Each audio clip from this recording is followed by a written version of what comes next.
Hi, Chris, nice to meet you. Hi, David, nice to meet you.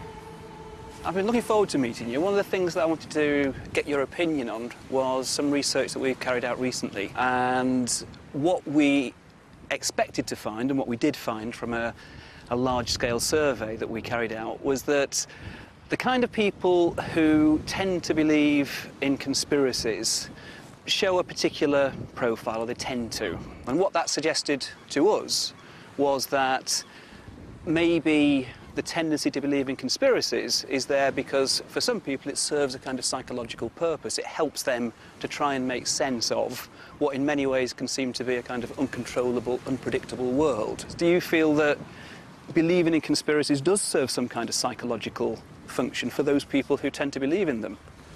Well, you keep using the word theory, and the one word that's not been used yet is evidence.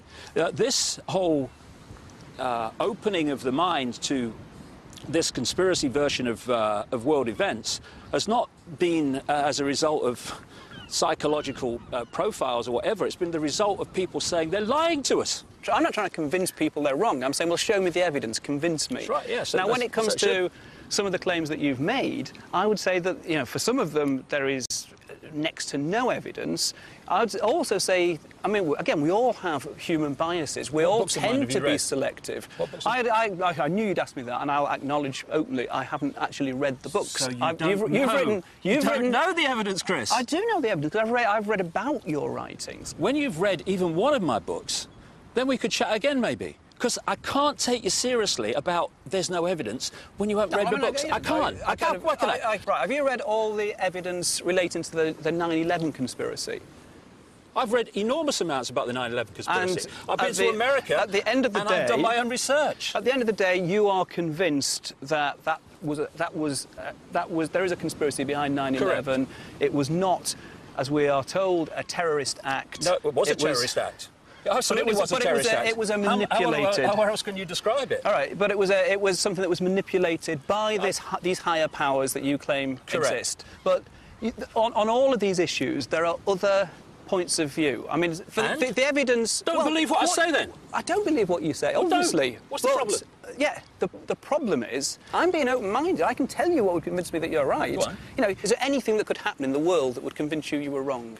Not just claim that George Bush or Queen or whoever is... The man's talking crap, mate. You're trying to get me to conform to your view of what I should be to talk about conspiracy theories. I'm saying be open to the evidence. No, that's what you're doing. And you might be kidding yourself you're doing it, but you are. OK, conspiracies take place.